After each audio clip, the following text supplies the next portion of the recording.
this discussion today, and grateful to Volta Foundation for providing this platform that allows us to share insights from our work over the past few months and years. This lines up really well with the points made in the keynote session. So that's what I'm here for, but also I would love to hear your reflection of our data tools, reflection to our data-driven insights from the data tools we have built on enabling an efficient, responsible supply chain for batteries. My name is Sudeshna Mohanty. You can call me Sud. I'm a senior associate on the transportation team at RMI. My work involves translating data-driven insights and multi-stakeholder inputs into actionable policy and market strategy to enable a circular economy. I have led analytical efforts to quantify supply chain gaps in the battery supply chain, evaluate the impact of circular solutions, and assess their economic, environmental, and social impacts. My technical foundation comes from my previous role working as a mechanical engineer at Cummins. I solved design challenges across the product lifecycle, leveraging data to collaborate across internal teams and external suppliers. And today, I'm joined by two of my brilliant team members, Monkohi Buzwani and Laura Losito, who have kindly volunteered to help me run the show. So a brief intro to RMI before I begin. RMI is a nonprofit think tank founded 40 years ago in Colorado by the scientist Amory Lovins. RMI works to transform global energy system through market-based solutions to secure a prosperous, resilient, clean energy future for all. We work with businesses, policymakers, and communities to scale renewable energy solutions, reduce energy waste, and boost access to affordable clean energy. I am a part of the transportation team of, my team is a part of the transportation team within RMI. And in 2022, we launched this new initiative called as Battery Circular Economy Initiative, or BCEI, to focus on two outcomes: ensuring that the supply chain does not become the limiting factor for the EV transition, and ensuring that the materials used in battery supply chains are sourced responsibly and used efficiently. And I will be sharing today insights from the work our team does and other teams at RMI have contributed to on how we can re-envision the battery supply chain and rethink the critical mineral demand. While we work mostly on EV batteries, the insights today would be more broadly about the lithium-ion battery supply chain. Before I go off to our dashboards, let's begin with some context on why we are talking about battery circularity. Battery demand is growing exponentially. In 2023, the global battery demand was only 1 terawatt hour. And by 2030, we expect it to grow 5 to 8 times of the level that it is today. So we have two scenarios: the current fast pace of growth on the left and an accelerated case or faster on the right. We use these two scenarios because growth has often surpassed expectations. So continuing on that growing trend, we expect that battery demand will grow to 10 to 12 terawatt hours by 2040. And vast majority of this demand will come from cars and trucks, though stationary storage will also be a contributor there. In fact, the pace of growth in the stationary storage segment has already exceeded these projections we made. So this means this increasing demand for batteries would mean that the demand for battery minerals such as lithium, nickel, cobalt, graphite, and copper is set to boom. The dark color you see on this chart here indicates the increase in demand that would be due to the demand for new batteries. And the lighter color refers to the increased demand from other uses of the materials. So for lithium, nickel, and cobalt, the first three bars on your left, the increase is mostly driven by the battery demand. In a business as usual scenario, this increased demand would be met through mining. But there are alternatives, and we need to take a system level outlook of how to meet the battery demand with as less mining as possible. So my task today is to walk you through 3 key thought leadership pieces that we have published in the past 2 years and how they come together to form our PCEI dashboards. The first thought leadership piece is on how we can, the battery mineral loop is on how can we bend the curves of supply and demand to reach net zero mineral extraction for critical minerals in batteries. The second piece is about what do costs and returns of battery recycling look like if you factor in externalities and what insights they allow you to observe. And the third piece provides a regional perspective on infrastructure needs that would be required to enable the circular economy. So we'll focus on the United States. These 3 pieces of our research are consolidated into the dashboard. These dashboards are user interactive, and not only do you get access to the numbers that inform our insights, it also allows you to build your own scenarios and generate your own insights, arrive at your own conclusions. So the agenda today is to walk through each of these 3 dashboards, like give you a primer on each of these 3 dashboards, hitting on the goal of the dashboard, one of the key outputs, and what is the insight that you can derive from there, and also give you an introduction on the inputs that the user can control. My hope is I wrap up the presentation over the next 10 minutes and leave the remainder of our session for a facilitated discussion. I can also take questions during that time.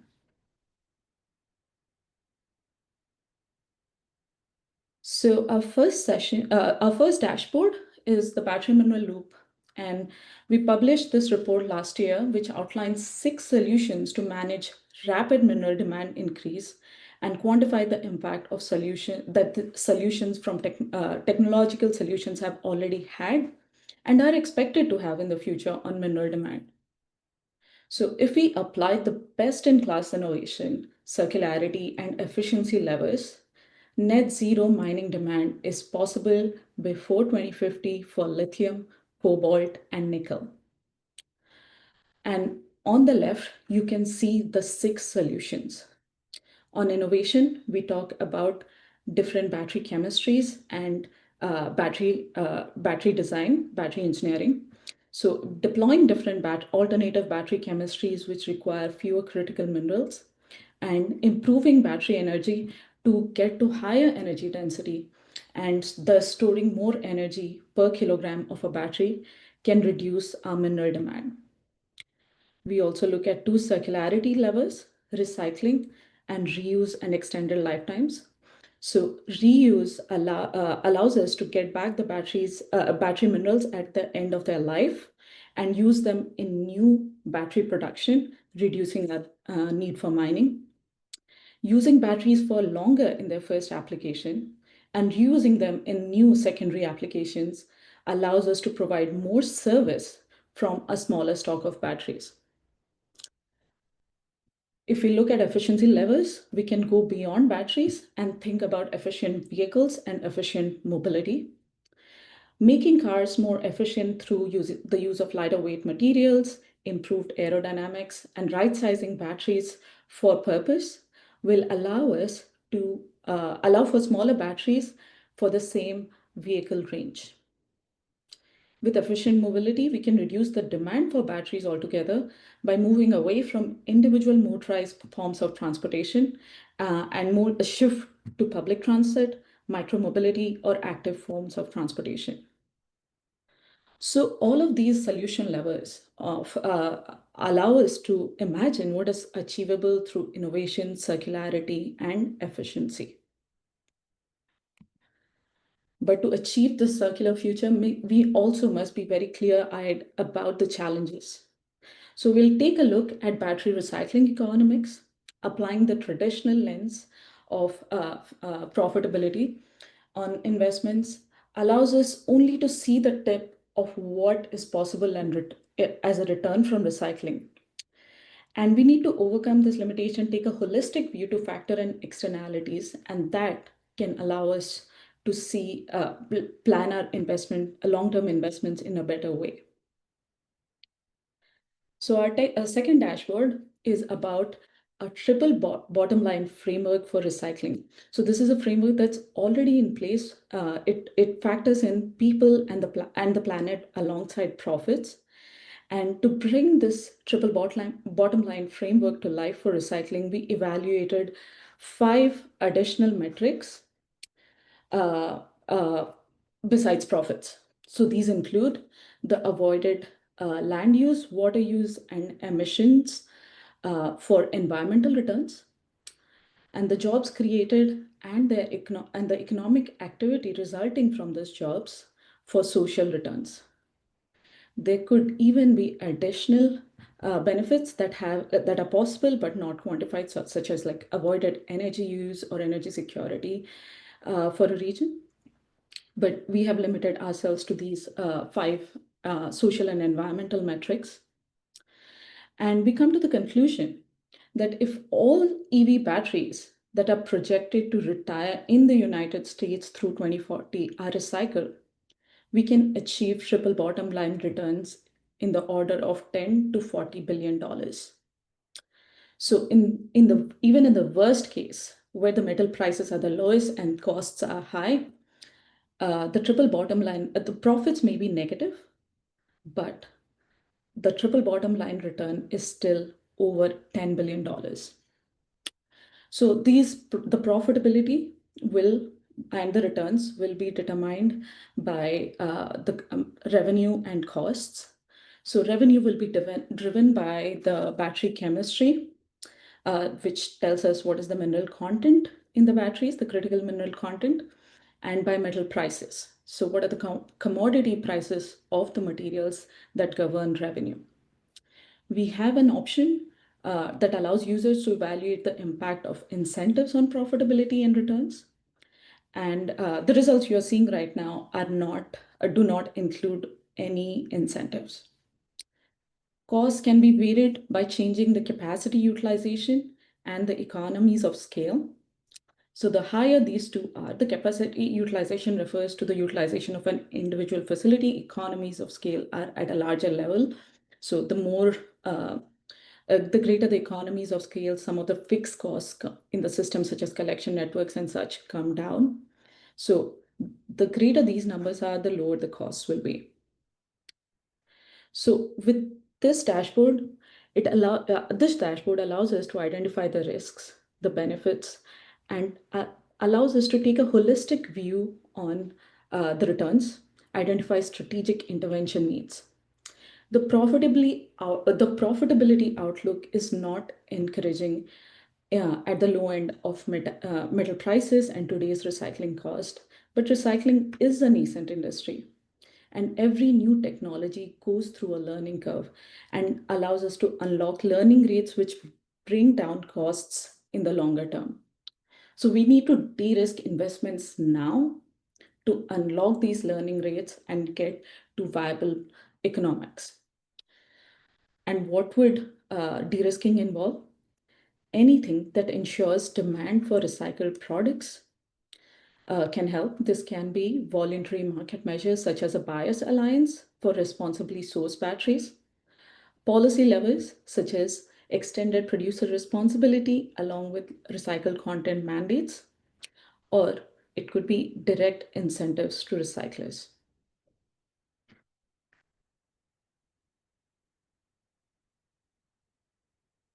Okay, all right, got a technical snag for a second. Now, a third dashboard allows us to move beyond the technology and the investment needs and helps us identify or map the infrastructure needs for a recycling ecosystem. This is tailored towards the United States, can be replicated for other geographies. So we look at the EV demand in various scenarios for the United States and the battery life projections to arrive at projections of battery retirements and recoverable minerals in the United States. So we are able to evaluate the extent to which recycling can help meet the demand and reduce reliance on mined imports of battery minerals. So we conclude that recycling can provide more than 40% of the mineral need by 2040. But how much of these benefits can be unlocked depends on the collection networks, collection infrastructure, the recycling capacity, and the recovery rates for possible with the technology for individual minerals. So you may not achieve 100% of these benefits, and depending on how these three levels look like, you will achieve a fraction of the benefits possible.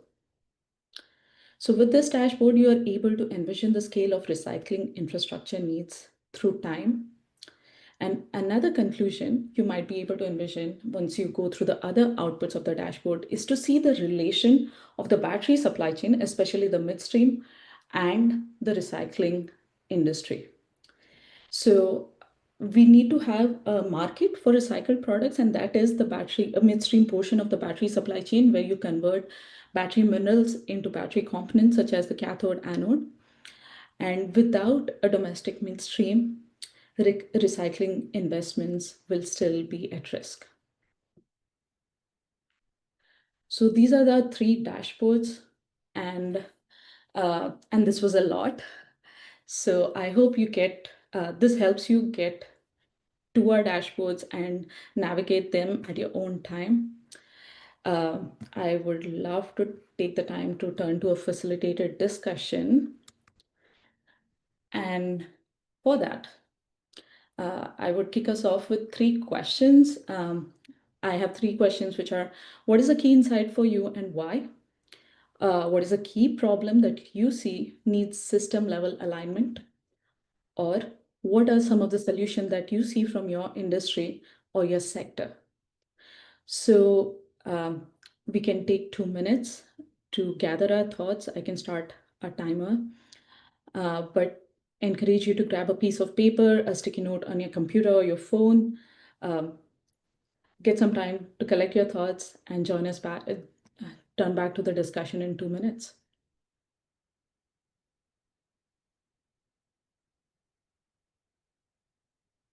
And it's 12:46 right now on my computer.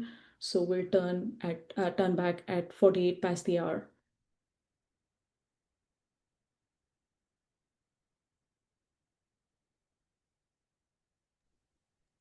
Understood. We have a raised hand here from Vijay. Vijay, if it's okay, can we turn to your question at 48 past the hour? Okay. All right. Yeah, I'm glad you have questions.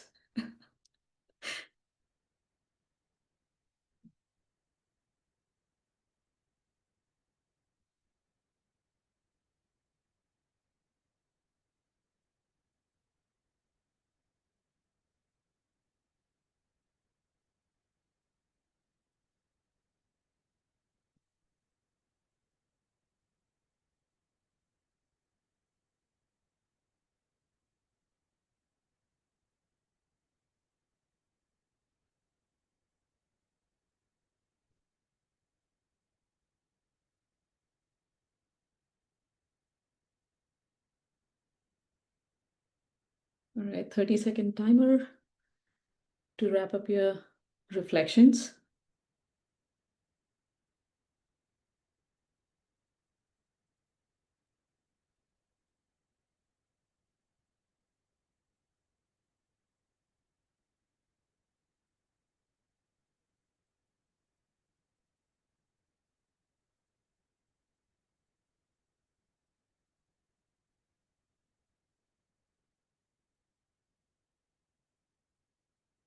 All right, I'll stop sharing. Encourage everyone in the room to turn on their cameras for whenever their discussion. Give a brief intro of of yourself and your organization. And maybe we start with Vijay, who has been patiently holding his hand for a few minutes.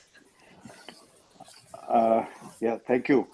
Yeah, actually, I was wondering, you had you mostly talked about this dashboard in the in context of the transportation sector, and I mean things are changing, and there may be emergent needs for other sectors, like for example this whole resilient grid, particularly in face of the AI workloads really increasing the demands on the grid and stuff. So is this dashboard, does it need major changes in case if it is to be re-customized or something for those other industries that are coming up?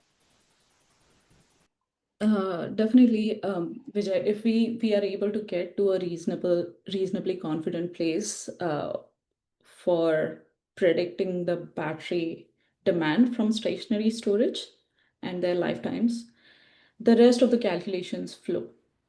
So right now, the thing is, things are changing so rapidly that whatever we have gets outdated by the time we finish converting our calculations to a web tool. So yeah, once that like we tide over the demand projection piece, it's easy to integrate everything into our dashboard.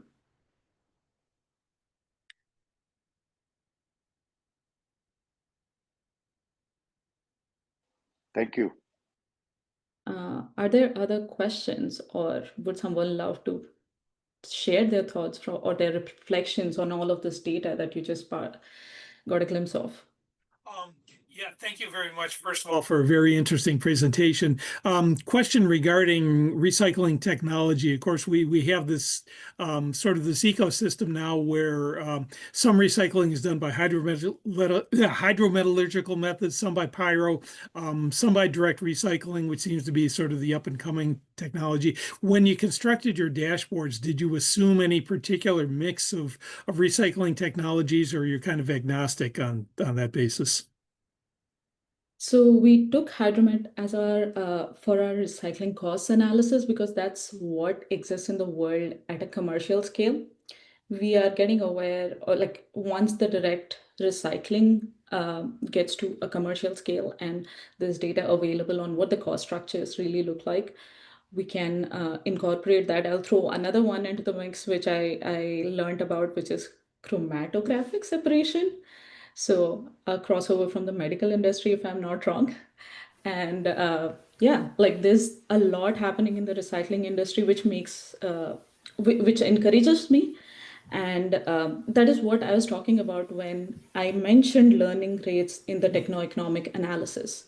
So you can either take a lens of, okay, what are the costs of individual recycling technologies, or you can start trying to play with different projections of learning rate. So, for example, batteries enjoyed a 20% learning rate in the sense that every doubling of battery production costs came down by 20%. So we can start building towards something like that for the recycling costs as well. It just needs, like, as the data becomes available and we become more confident, we can start integrating those levers into our analysis. Okay, thank you.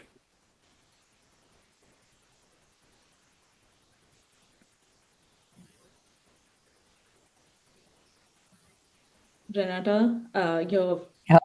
video popped up. Were you Oh, going to okay. say I don't know something? why. Nope, I wasn't. But I guess when I was looking at the triple bottom line, it is very kind of thought provoking. It's an interesting analysis. My only maybe somewhat jaded impression of that's kind of based on a lot of experience and watching kind of the challenges of the industry is there has to be an underpinning of affordability and cost at every stage, right? Because if we pile on these things that just add cost to the ecosystem, no matter how beneficial on paper they might be, then the net effect will be further escalation of cost for the EV consumer, and therefore even further lower. So we've seen, like right now, that in the EV industry is under a lot of is facing a lot of challenges, and it's unfortunate because OEMs have invested just billions and billions of dollars in building this new ecosystem. So, I mean, the ultimate goal should be, making EVs affordable, I think, to the masses. That's when you really make a big impact. So I was just kind of wondering if because I think one of the difficulties in this is that the beneficiaries or those that benefit from the different triple bottom line recycling, they're all different. So if we all had kind of a just if the main motivation was what's best for the planet, that would be wonderful. But unfortunately, like each of those kind of benefit a different maybe group, and so there's just a practical difficulty in really assembling all the gains that are properly captured there and really kind of executing. Yeah, so it kind of assumes that the people are more altruistic than maybe is the reality, which I might be that way, but I don't see a lot of that around me, unfortunately, in the world. Yeah. Thank you for grounding us in reality there. And certainly align with your point of view. Like, yeah, the costs and benefits do accrue at different parts of the system. And that is what makes alignment very difficult and moving on this very difficult. So that is the objective of the triple bottom line work that we did, to show what is the system level benefit so that other stakeholders who are not making the investments are aware and paying a little bit, at least in the initial beginning. On the long-term outlook, definitely these investments need to be market-based solutions. That is what any of the work we do strives for. But at the early onset, you have to make those investments, and for the beneficiaries might be the society, not the company itself. So we have two audiences, right? We have businesses and we have policymakers who need to understand the different parts and do a collaboration. I hope this brings together a public-private partnership to decide how this comes forward in a holistic manner. Yeah, no, I agree 100%. I view also there's some challenges with that these days, bringing policymakers kind of on board with things that are beneficial to society and the environment as a whole. It's just easier said than done sometimes, unfortunately. That gives us jobs to have, right? Yeah. But I mean, you're doing a great job by kind of putting numbers against and allowing, showing the what is possible, really. We have a few minutes remaining in the session. I'm happy to linger for a little bit longer, but recognizing that people might have to turn to other things during the day. So I'll take a brief second to turn my sharing back on and share a feedback form. Anything that's on your mind, whether it's a question, whether it's a feedback on how we can improve. We would love to hear from you. So, and if you're willing to be contacted, please leave your name, your affiliation, and your contact details, and we'll reach back. Monkohi will be sharing the URL for this in case you don't want to work with this QR code thingy. Thank you so much, Sue. This was really great. Thank you. You guys are doing really good work. I appreciate you saying that, Renata. I had a quick question, and that's just about the data sources. I can only imagine it's a vast, disparate source of data in terms of how you're updating this. You alluded earlier that it's quite difficult when things change. It's very, very difficult from the internet industry and whatnot. There's APIs that kind of automate things, and how, in terms of creating this dashboard and things like that, what's the data source and what's the process in terms of continuing to evolve this, and maybe are there opportunities that you see to integrate with policy and all the data feed problems that we're having right now over the last few months? Can you speak a little bit more to the data feed problems that we are having? I have an answer to the rest of your question, but not, I hope. Yeah, sure. I mean, there's a lot of government data sources that are being canceled with regards to just different stream funding on the U.S. government side. So climate data and whatnot. There's different people that are rolling their sleeves up to integrate the data in a nonprofit way, but government sources that are going away right now. I'm wondering if you came across that. Sounds like you didn't. So that's kind of, hopefully that clarifies. Yeah, that's super helpful. Thanks, Timothy.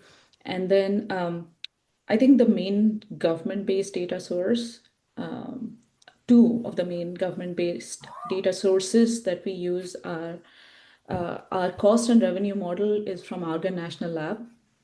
So we have those downloaded into our system. If the costs, I don't know if it's allowed to download that whole Excel into our system. So we have that model and we know how to navigate that model. And the thing is, as the recycling industry changes its costs and revenue structures, if that tool is not updated, we would have to find ways to overcome that. So it depends on how that project looks like for Argon. It's something that's used by industries across. Bloomberg uses it. Most of the reports that I have seen rely on Everbat database. So maybe that work keeps on going. That's fingers crossed. The other place that we use is something that Renata has actually helped us. She leads the recycling committee at NATBAT, the North American Trade Association for Advanced Batteries. I did not show one of the outputs on our dashboard that leverages the NATBAT database. And this is an industry trade group. They have done extensive surveying of ecosystem players, and that allowed us to see who is present in North America doing which product along the value chain. So it also depends. I don't know if that is solely dependent on government funding, if the industry will